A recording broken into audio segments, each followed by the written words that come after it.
Medicare tax is similar to Social Security tax. Both are part of FICA taxes. The difference is the rate. Medicare tax rate is 1.45%. The wage-based threshold? There is none for Medicare tax. Another difference between the Social Security tax and the Medicare tax is what is known as additional Medicare tax, which means that an additional 0.9% tax is imposed on the earnings over a threshold. This threshold varies based on the employee's filing status. For single, head of household, qualifying widow, earnings above $200,000 is levied an additional 0.9% for a total of 2.35%, which is from adding the additional 0.9% to the normal 1.45%. For married filing jointly, it is $250,000, and for married filing separately, it's $125,000. Aside from mandatory deductions that we have examined thus far, there are a wide variety of other amounts that may be withheld from gross pay. Among these are 6 on the list here: state disability insurance, wage garnishments, retirement plans, cafeteria plans, union dues, and charitable contribution. We will go over each of these in further details in the next several slides. State disability insurance. This is short-term benefits for those unable to work due to off-the-job circumstances.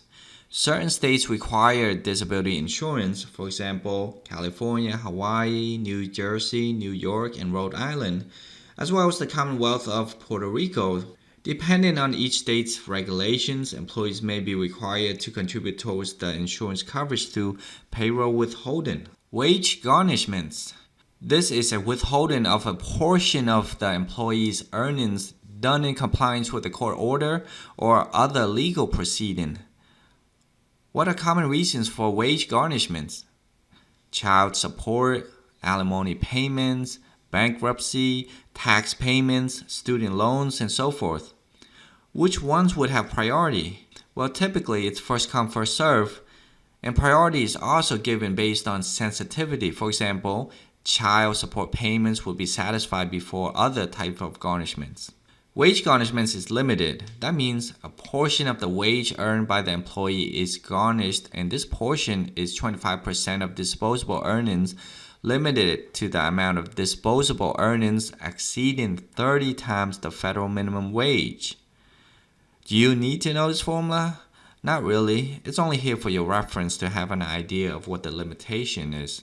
Retirement plans. There are many of them, 4 of which we will go over. 401k plan is a retirement plan of voluntary deduction, as all of these are. Money earned from employment can be contributed to a retirement plan and is deducted from gross pay earnings. Contributed money into this fund is invested. The contributed money is tax deferred, and the interest earned, compounded, is also tax deferred. So they are not taxable for income tax. Tax is deferred until withdrawn at age 59 and a half. A very important note: although the retirement plans are not subject to income tax withholding, it is still subject to tax for Social Security and Medicare, also known as FICA taxes. Can you withdraw before age 59 and a half? Yes, however, early withdrawal penalty is 10%. 403b plan. It's very similar to 401k plan. It's available to certain employees at public education institutions and certain tax-exempt organizations.